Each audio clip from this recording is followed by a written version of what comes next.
अगले दिन दोपहर का टाइम था। ग्रैनविल फैमिली डाइनिंग हॉल में साथ बैठकर लंच कर रही थी। माहौल बिल्कुल नॉर्मल था, जैसा किसी रिच फैमिली के घर में होता है। सब लोग आराम से खाना खा रहे थे और कैजुअल बातें कर रहे थे। तभी अचानक रिकल जल्दी जल्दी भागते हुए रूम के अंदर आता है। उसके चेहरे से साफ समझ आ रहा था कि सिचुएशन सीरियस है और उसके पास कोई अर्जेंट न्यूज है। रिकल थोड़ा सांस संभालते हुए सबको बताता है कि एक मर्डर गर्ल सीधे टाउन की तरफ आ रहा है और ज्यादा से ज्यादा 2 घंटे में यहां पहुंच जाएगा। ये सुनते ही ग्रांडविल तुरंत शॉक हो जाता है, क्योंकि वो अच्छी तरह जानता है कि मर्डर गर्ल कोई साधारण मॉन्स्टर नहीं होता। ग्रांडविल बिना टाइम वेस्ट किए तुरंत सिबास को ऑर्डर देता है कि वो जेनॉफ को बुलाए ताकि वो इस थ्रेट को हैंडल कर सके। लेकिन तभी सिबास एक बुरी खबर देता है। वो बताता है कि जेनॉफ अभी एक मिशन पर बाहर गया हुआ है और कम से कम 2 दिन तक वापस नहीं आएगा। ये सुनकर सिचुएशन और भी सीरियस लगने लगती है। लेकिन ग्रैनविल पैनिक नहीं करता। वो तुरंत दूसरा प्लान बनाता है। वो सिबास से कहता है कि टाउन में जितने भी एडवेंचरर्स हैं उन्हें तुरंत गैदर करो और साथ ही सिटीजन्स को गेट के बाहर सेफ प्लेस पर मूव करना शुरू करो। इसी बीच एलन भी बोलता है। वो सबको बताता है कि वो खुद जाकर मर्डर गर्ल को रोकने की कोशिश करेगा और उसे टाउन तक आने से पहले ही होल्ड करने की कोशिश करेगा। लेकिन एलन अपनी बात पूरी करे उससे पहले ही सेसिल बीच में बोल पड़ती है। वो साफ मना कर देती है। वो एलन से कहती है कि वो ये बेवकूफ़ी भूल जाए।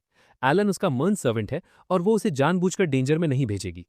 ये साफ दिख रहा था कि सेसिल अब एलन की काफ़ी केयर करने लगी है, भले ही वो उसे खुलकर कभी एक्सेप्ट न करे। एलन उसकी बात ध्यान से सुनता है, फिर बिल्कुल काम वॉइस में उसे याद दिलाता है कि अब वो सिर्फ उसका मर्न सर्वेंट नहीं है, अब वो ऑफिशियली ग्रैंडविल फैमिली का हंट्समैन भी है और उस रोल के साथ टाउन और फैमिली को प्रोटेक्ट करने की रिस्पॉन्सिबिलिटी भी आती है। इतना कहकर एलन सीधा डेंजर की तरफ बढ़ जाता है, जबकि टाउन के लोग उल्टी डायरेक्शन में भाग रहे होते हैं। एलन अच्छी तरह जानता है कि मर्डर गर्ल क्या होता है। ये एक बी रैंक मॉन्स्टर है। इसका मतलब ये है कि अभी टाउन में मौजूद कोई भी एडवेंचरर इसके सामने टिक नहीं पाएगा। अगर एलन इसे नहीं रोकेगा तो शायद कोई भी इसे नहीं रोक पाएगा। लेकिन यहाँ एक बड़ी प्रॉब्लम है। उसी सुबह एलन एक एक्सपीडिशन पर गया था और उस दौरान उसने अपने सारे मैना पॉइंट्स यूज कर लिए थे। अब उसके पास अपनी एबिलिटीज यूज करने के लिए बिल्कुल भी एमपी नहीं बचा है और उसे अपनी पावर वापस आने के लिए थोड़ा वेट करना पड़ेगा। जब एलन टाउन के गेट्स के पास पहुंचता है तो वो देखता है कि एक मर्चेंट गार्ड के पास खड़ा होकर घबराते हुए हेल्प मांग रहा है। वो बार बार कह रहा था कि कोई उसकी फैमिली को बचा ले। मर्चेंट जल्दी जल्दी बताता है कि उसकी फैमिली अभी भी कैरेज के अंदर फंसी हुई है और मर्डर गर्ल तेजी से उनकी तरफ बढ़ रहा है। एलन तुरंत उस डायरेक्शन में देखता है और दूर एक डरावना सीन दिखाई देता है। मर्डर गर्ल पास खड़े एक हॉर्स को बेरहमी से फाड़ रहा होता है। मर्चेंट की फैमिली अभी भी कैरेज के अंदर थी और कुछ ही सेकंड्स में मॉन्स्टर उन पर हमला कर सकता था। एलन एक पल भी वेस्ट नहीं करता। वो तुरंत एक मेटल बॉल समन करता है और पूरी ताकत से मॉन्स्टर की तरफ फेंक देता है। अटैक सीधा जाकर मर्डर गर्ल की एक आंख पर लगता है और उसकी आंख डिस्ट्रॉय हो जाती है। इसके बाद मॉन्स्टर का पूरा अटेंशन एलन की तरफ चला जाता है। एलन यही चाहता था। वो तुरंत फॉरेस्ट की तरफ दौड़ पड़ता है ताकि मर्डर गर्ल को टाउन से दूर ले जा सके और मॉन्स्टर भी उसके पीछे लग जाता है। लेकिन एलन की प्रॉब्लम ये थी कि उसके पास एमपी नहीं था, इसलिए वो अपनी एबिलिटीज यूज नहीं कर सकता था। उसके पास बस भागते रहने का ऑप्शन था। थोड़ी देर बाद मर्डर गर्ल अचानक उसकी तरफ जंप करता है, लेकिन एलन सही टाइम पर साइड में कूदकर बच जाता है। उसी मोमेंट एलन का एमपी फाइनली रिफिल हो जाता है। वो तुरंत पैपिलेंस की 36 कॉपी समन करता है और उन्हें मॉन्स्टर पर स्लीप इफेक्ट यूज करने का ऑर्डर देता है।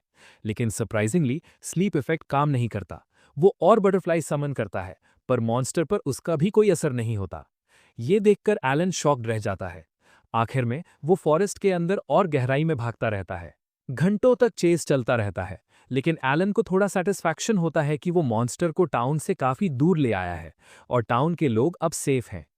काफी समय बाद एलन किसी तरह मॉन्स्टर को कंफ्यूज करके उससे दूर निकलने में सफल हो जाता है। वो फॉरेस्ट में एक जगह छुपकर रेस्ट करने लगता है और सोचता है कि इस मॉन्स्टर को कैसे हराया जाए। उसे लगता है कि फिलहाल सबसे सही डिसीजन टाउन वापस जाना है। वो अपने स्टोरेज से रेड क्लोक निकालता है और जाने की तैयारी करता है। लेकिन छोटी सी आवाज से मर्डर गर्ल को उसकी लोकेशन पता चल जाती है और चेज फिर से शुरू हो जाती है। ऐसे ही भागते भागते पूरे 3 दिन गुजर जाते हैं। 3 दिन बाद एलन बुरी हालत में टाउन के गेट्स तक पहुंचता है। वो इतना थक चुका था कि ठीक से चल भी नहीं पा रहा था। तभी एक गार्ड उसे देख लेता है और उसकी मदद के लिए दौड़ता है। कुछ समय बाद एलन ग्रैनविल हाउस में बेड पर जागता है। उसके पास सेसिल और सिबिस खड़े होते हैं। सेसिल उसे देखते ही डांटने लगती है कि उसने उसे कितना वरी करा दिया। एलन तुरंत अपोलोजाइज करता है। फिर सिबिस उससे पूछता है कि वो टाउन तक कैसे पहुंचा। एलन बताता है कि मर्डर गर्ड उसे 3 दिन तक फॉरेस्ट में चेस करता रहा और किसी तरह वो बचकर वापस आ पाया। सिबिस कहता है कि ग्रेनेल को पूरी रिपोर्ट चाहिए। कुछ घंटों बाद एलन ग्रेनेल के सामने पूरी डिटेल में सब कुछ बताता है। रूम में जेनॉफ भी मौजूद होता है। हालांकि एलन मॉन्स्टर को डिफीट नहीं कर पाया था, फिर भी जेनॉफ इम्प्रेस्ड था, क्योंकि बिना बैकअप के एक बी रैंक मॉन्स्टर को 3 दिन तक रोकना आसान नहीं था। ग्रैनविल उसकी ब्रेवरी देखकर उसे रिवॉर्ड में 10 गोल्ड कॉइन्स देता है। जिस मर्चेंट फैमिली को उसने बचाया था, वो भी थैंक्स के रूप में 10 गोल्ड कॉइन्स भेजती है। कॉइन्स देखकर एलन खुश हो जाता है, क्योंकि अब वो फाइनली एक नई माइथल स्वॉर्ड खरीद सकता था। अगले दिन एलन नई माइथल स्वॉर्ड के साथ फिर से मॉन्स्टर हंटिंग पर निकलता है। पहला मॉन्स्टर मिलते ही वो उसे पहले से ज्यादा जल्दी डिफीट कर देता है। मॉन्स्टर से मैजिक स्टोन कलेक्ट करने के बाद उसके माइंड में एक नया आइडिया आता है और वो एक छोटा एक्सपेरिमेंट करने का डिसाइड करता है। एलन के दिमाग में एक एक्सपेरिमेंट काफी समय से चल रहा था और आज वो आखिरकार उसे टेस्ट करने वाला था। सबसे पहले वो अपने समन किए हुए हॉक्स में से 2 को नीचे बुलाता है और तीसरे हॉक को ऑर्डर देता है कि वो स्काई में उड़ता हुआ एरिया से थोड़ा दूर चला जाए। अब ग्राउंड पर 2 हॉक्स खड़े थे। एलन उनमें से एक हॉक को वापस उसके कार्ड में स्टोर कर देता है। इसके बाद वो अपने सामने जमीन पर 3 अलग अलग आइटम्स रखता है और उनमें से एक आइटम उठाकर बैग के अंदर रख देता है। ग्राउंड पर खड़े हॉक को वो साफ दिखाता है कि उसने कौन सा आइटम बैग में रखा है। अब एलन उस हॉक को फिर से समन करता है, जिसे उसने पहले कार्ड में भेज दिया था। वो हॉक उस समय वहां मौजूद नहीं था, इसलिए लॉजिकली उसे आंसर नहीं पता होना चाहिए था। लेकिन जब एलन उससे पूछता है कि बैग में कौन सा आइटम है, तो हॉक सही आंसर दे देता है। ये देखकर एलन थोड़ा सरप्राइज होता है। अब वो उस हॉक को बुलाता है जिसे उसने स्काई में उड़ने भेजा था, लेकिन इस बार हॉक को बिल्कुल आइडिया नहीं होता कि बैग में क्या रखा है। फिर एलन एक बिल्कुल नया हॉक समन करता है। ये हॉक भी पहले एक्सपेरिमेंट में शामिल नहीं था, फिर भी वो सही आंसर दे देता है। इसके बाद एलन एक अलग स्पीशीज का बर्ड समन करता है और उससे वही क्वेश्चन पूछता है, लेकिन वो बर्ड पूरी तरह कंफ्यूज हो जाता है। अब एलन सारी ऑब्जर्वेशंस को जोड़कर सोचता है और एक कंक्लूजन पर पहुंचता है। उसे समझ आता है कि सेम स्पीशीज के समन्स आपस में नॉलेज शेयर कर सकते हैं। अगर उसी स्पीशीज का नया समन बनाया जाए तो वो पहले से ही वो नॉलेज लेकर आता है, लेकिन अलग स्पीशीज के समन्स को उस नॉलेज तक एक्सेस नहीं मिलता। ये समझकर एलन सच में शॉक्ड रह जाता है। इसका मतलब ये था कि अगर उसके समन्स में से कोई मर भी जाए तो उसका एक्सपीरियंस और नॉलेज अगले समन तक पहुंच जाता है, यानी उसके समन्स उसकी सोच से कहीं ज्यादा यूजफुल थे। कुछ महीनों बाद मिही उससे मिलने वापस आता है। दोनों एक फील्ड में स्पारिंग प्रैक्टिस कर रहे होते हैं और एक दूसरे पर स्वॉर्ड स्ट्राइक्स कर रहे होते हैं। पिछले महीनों में एलन में काफी मेहनत की थी। वो लगातार सी रैंक मॉन्स्टर्स हंट करता रहा और उसका लेवल बढ़कर 28 तक पहुंच गया था। लेकिन इसके बावजूद भी मिही के साथ स्वॉर्ड ड्यूअल में वो जीत नहीं पाता। मिही आसानी से उसे डिफीट कर देता है। ये देखकर एलन काफी फ्रस्ट्रेटेड हो जाता है और सोचता है कि आखिर वो मिही को कैसे हरा सकता है। उसी शाम ग्रैनविल फैमिली डिनर टेबल पर खाना खा रही होती है। तभी एक गार्ड जल्दी से रूम में आता है और अर्जेंट न्यूज देता है कि व्हाइट ड्रैगन अपनी जगह छोड़कर माइग्रेट कर गया है। ये सुनते ही पूरे रूम में सन्नाटा छा जाता है। ग्रैंड भी थोड़ा शॉक्ड हो जाता है। जब ग्रैनल पूछता है कि ड्रैगन किस डायरेक्शन में गया, तो गार्ड बताता है कि आई विटनेस ने उसे कार्नल थीफ की डायरेक्शन में उड़ते हुए देखा था। ग्रैनल कुछ देर सोचकर कहता है कि शायद ये गुड न्यूज़ हो सकती है, क्योंकि उसी व्हाइट ड्रैगन की वजह से करीब 100 सालों से वहां माई मिथिल माइनिंग नहीं हो पा रही थी। अब ड्रैगन के जाने के बाद माइनिंग शुरू की जा सकती है। लेकिन जेनॉफ सबको रियलिटी याद दिलाता है। वो कहता है कि फॉरेस्ट अभी भी ऑर्क्स और कई मॉन्स्टर्स से भरा हुआ है, इसलिए माइनिंग से पहले पूरे एरिया को क्लियर करना पड़ेगा। मिही पूछता है कि क्या वो मॉन्स्टर्स को क्लियर करने में हेल्प कर सकता है, लेकिन जेनॉफ मना कर देता है। वो बताता है कि व्हाइट ड्रैगन कभी भी वापस आ सकता है और माउंटेन्स में भी डेंजरस मॉन्स्टर्स हैं। ये सब सुनकर एलन टेंशन में आ जाता है। अगर फॉरेस्ट क्लियर हो गया तो उसका मेन हंटिंग ग्राउंड खत्म हो जाएगा और उसे लेवल अप करने में प्रॉब्लम होगी, इसलिए उसे जल्दी कोई नया प्लान बनाना पड़ेगा। कुछ दिनों बाद अपने डे ऑफ पर वो टाउन से दूर चला जाता है। उसका एमपी फुल होता है और उसने हाल ही में कई न्यू स्किल्स अनलॉक की थी। वो डिसाइड करता है कि आज अपनी एबिलिटीज को प्रॉपर्ली एनालाइज करेगा। स्किल्स देखते समय उसकी अटेंशन एक स्किल पर जाती है, जिसका नाम शेयर स्किल था। वो तुरंत हॉकिंस को समन करता है और स्किल एक्टिवेट करके टेस्ट करता है। जैसे ही स्किल एक्टिवेट होती है, एलन को अजीब एक्सपीरियंस होता है। वो एक ही टाइम पर अपनी आइज से भी देख पा रहा था और हॉकिंस की आइज से भी।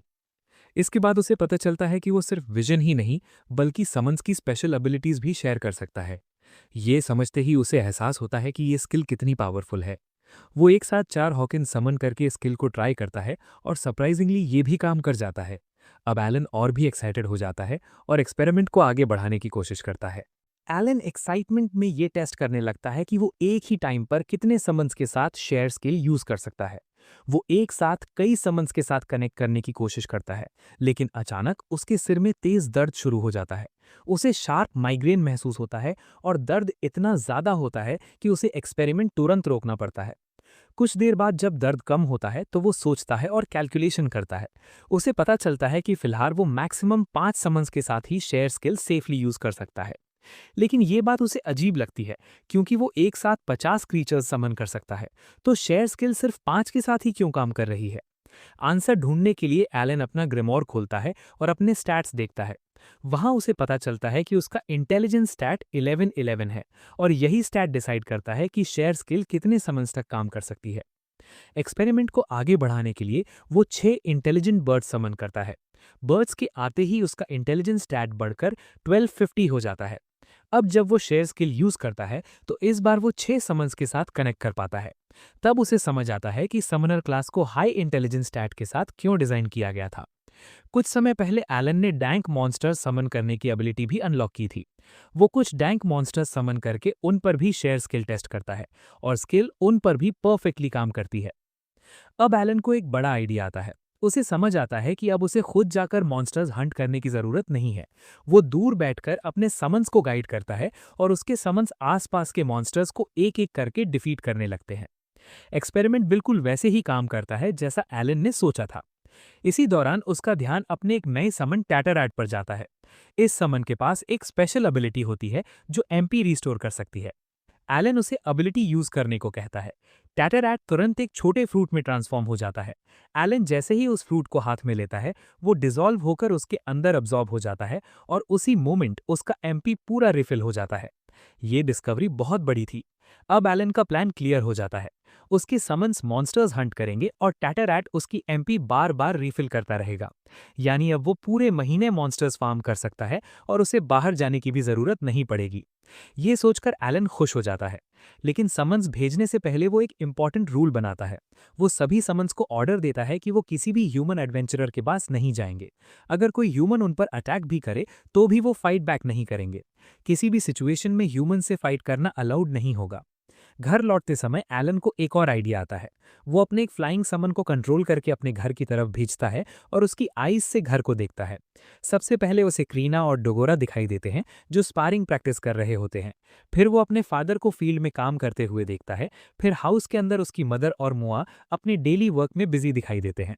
ये देखकर एलन खुश हो जाता है कि उसकी फैमिली सेफ है और उनकी लाइफ नॉर्मल चल रही है। वापस भेजने से पहले वो सीक्रेटली उनके लिए गोल्ड कॉइन छोड़ देता है और मन में प्रॉमिस करता है कि अब से वो हर महीने उनके लिए और कॉइन्स भेजेगा। और इसी के साथ ये एपिसोड खत्म होता है। अगर आपको आगे की स्टोरी जाननी है तो चैनल को सब्सक्राइब जरूर करें और अगला पार्ट मिस मत करें।